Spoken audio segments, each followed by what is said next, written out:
생명의 샘가 이용훈 목사입니다. 오늘은 12월 12일 화요일이죠. 신명기 묵상 72번째 시간입니다. 30장 1절에서 10절까지 회개와 회복이라는 주제죠. 하나님은 이스라엘 백성이 비록 이방 민족에게 사로잡혀 갔을지라도 하나님의 말씀이 기억이 나거든 돌아와 회개하고 뉘우치면 회복을 약속하십니다. 아비의 채찍이 죽이려는 채찍이겠습니까? 뉘우치고 돌아오라는 것이죠. 하나님은 이스라엘 백성이 마음의 할례를 받기를 원하시죠. 먼저 1절에서 4절까지는 마음을 돌이키시는 하나님이라는 내용입니다.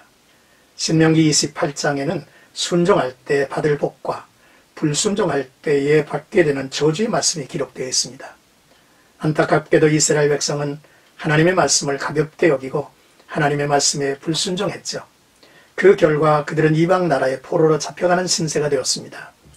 하나님의 말씀은 현실로 이루어질 것이죠. 하지만 이스라엘 백성이 하나님의 말씀을 기억하고 하나님께로 돌아와 마음을 다하고 뜻을 다하여 하나님의 말씀에 순종한다면 놀라운 일들이 일어날 것입니다. 하나님은 마음을 돌이키십니다. 그들을 긍휼히 여기십니다. 하나님께서 그들을 그 포로 생활로부터 돌이켜 고국 땅으로 돌아오게 하십니다. 흩어진 모든 백성 중에서 그들을 다시 모으십니다. 그들이 비록 하늘가에 잡혀가 있을지라도 그들을 모으시고 고국 땅으로 이끄실 것입니다.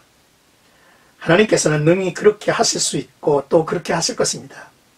처음부터 온전하게 순종하면 좋겠지만 불순종하던 자들이 뉘우치고 회개하여 돌이킬 때에 하나님도 마음을 돌이켜 주시죠. 실패에 대해 돌아갈 기회를 주시는 것은 큰 은혜죠.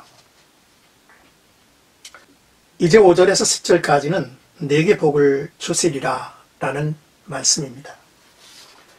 이스라엘 백성이 하나님의 말씀에 순종하면 하나님은 놀라운 일을 그들에게 행하실 것이죠.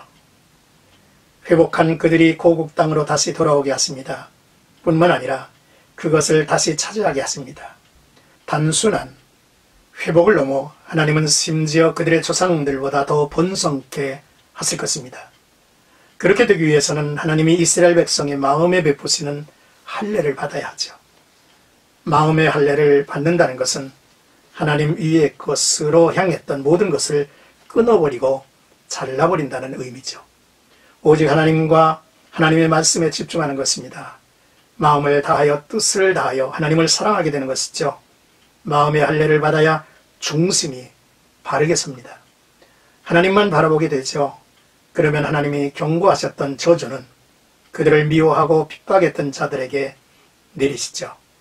이스라엘 백성이 하나님의 말씀에 청종하고 하나님의 명령을 지키면 손으로 하는 모든 일과 몸의 소생과 가축의 새끼와 토지의 소산을 많게 하신다 했죠.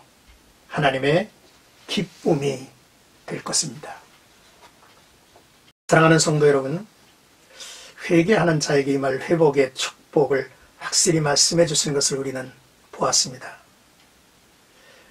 하나님께서 언약을 기억하여 긍휼을 베푸시고 기업을 회복하시고 번성케 하시고 생명을 구원하시고 대적을 물리쳐 주실 것입니다.